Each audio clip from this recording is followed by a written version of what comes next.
बोलिए प्लीज। इनके बाद 3 यहाँ से ले लेंगे, चर्चा में फिर एक यहाँ से ले लेंगे, ऐसे कर लेंगे। भाग लेने अरे यहाँ से शुरू करना था, शिवपाल जी खड़े हो गए तो मैं उनका सम्मान करता हूँ। आप पता नहीं, आपके बारे में नहीं मालूम, इसके लिए मैं करता हूं। आपका आभारी हूँ। इधर से आएंगे पहले आप। के बजट के इतिहास में अब तक के सबसे बड़े आकार वाले बजट पर चर्चा कर रहे हैं। लगभग 7.36 लाख करोड़ का बजट बहुत बड़ा है।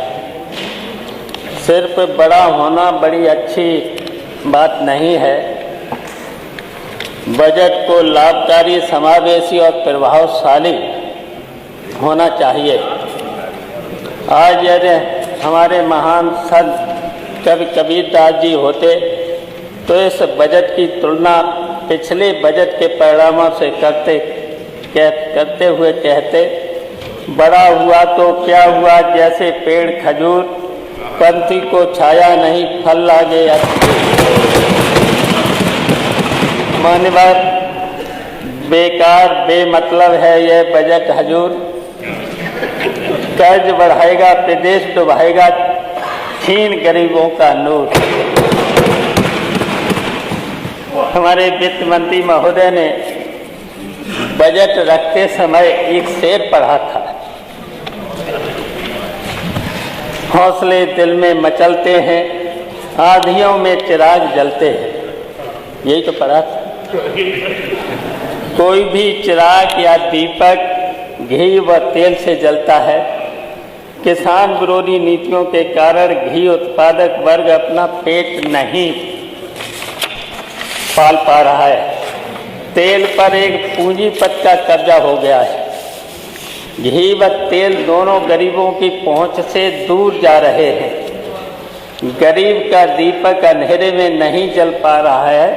वित्त मंत्री जी आंधी में चिराग जला रहे हैं। जनता भी एक शेर पढ़ रही है, कैसी मसाले लेके चले तीरगी में आप, कैसी मसाले लेके चले अंधेरे में आप, जो रोशनी थी भी वो भी सलामत नहीं रही।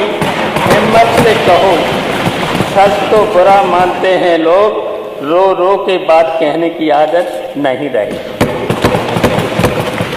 महोदय, प्रदेश के इतिहास का यह तब तक का सबसे बड़ा यह बजट छलावा है।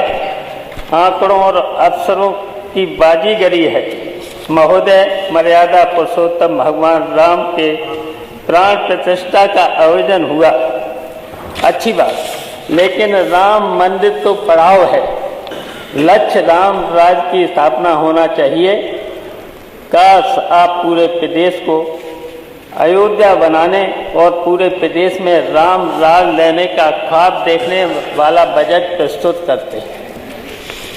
महोदय, गोस्वामी तुलसीदास जी ने रामचरितमानस में राम राज के बारे में लिखा है, देहिक देविक भौतिक तापा, राम राज नहीं कहूँ व्यापा। मानस में तुलसीदास राम राज के बारे में लिखा है, राम राज में किसी को भी दैहिक यानी शारीरिक कष्ट नहीं था, दैविक आपदा भी नहीं कहीं पर आती थी, भौतिक यानी आर्थिक मानसिक कष्ट नहीं होता था। तुलसीदास ने लिखा है, अल्प मृत नहीं कबहू पीरा, सब सुंदर सब ब्रज शरीरा। आज अस्पतालों में रोज लाशें निकल रही हैं। NCRB के अनुसार सबसे अधिक अल्प मृत उत्तर प्रदेश से दर्ज हुई हैं। अध्यक्ष महोदय, असली रामराज लाने में यह सरकार पूर्णतः विफल है। महोदय, माननीय अध्यक्ष जी, अब हवाएं ही करेंगी रोशनी का फैसला, जिस दिए में जान होगी वो ही दिया रहेगा।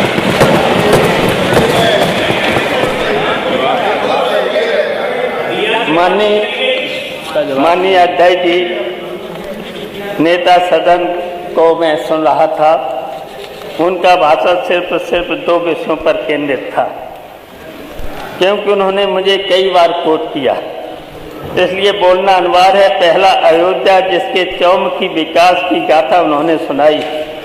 और ये भी कहा सपा के लोगों ने अयोध्या की तरफ ध्यान नहीं दिया है। तो अयोध्या में हुए हमारे समय के काम, समाजवादी पार्टी के समय के काम, भजन स्थल के निर्माण का कार्य समाजवादी पार्टी की सरकार में हुआ। अयोध्या में सीवर निर्माण का कार्य अयोध्या में हुआ। अंडरग्राउंड विद्युतीकरण का कार्य अयोध्या में हुआ। पर्यटकों के लिए सुविधा हेतु आधुनिक शौचालय का निर्माण समाजवादी पार्टी में हुआ। राजघाट तुलसी उद्यान को सुंदरीकृत किया गया। 14 कोसी पंचकोसी परिक्रमा मार्ग पथ का कार्य और उस पर परिक्रमा पथ के किनारे किनारे पारिजात के छायादार वृक्षों को लगाया गया। राम की पैड़ी, अविरल जल बहाव तथा सुंदर लाइटिंग की व्यवस्था। उस पे आज राम घाट जो था उस पे आचमन के लिए पानी इतना गंदा था, उसको अविरल धारा से बहाया। एक तरफ सरयू से पानी दूसरी तरफ सरयू में मिलाने का काम किया।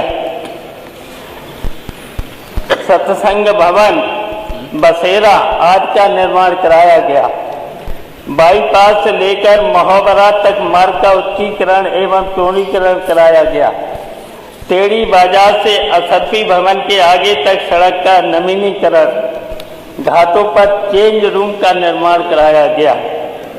महोदय, बस हमने उसका प्रचार, इवेंट और मीडिया मैनेजमेंट नहीं किया था, जिसकी वजह से जब मैनेजमेंट मीडिया और ये सब नहीं किया था, उसकी वजह से जो धन बचा था तो उत्तर प्रदेश की जनता की भलाई के लिए किया गया, उत्तर प्रदेश का विकास किया गया।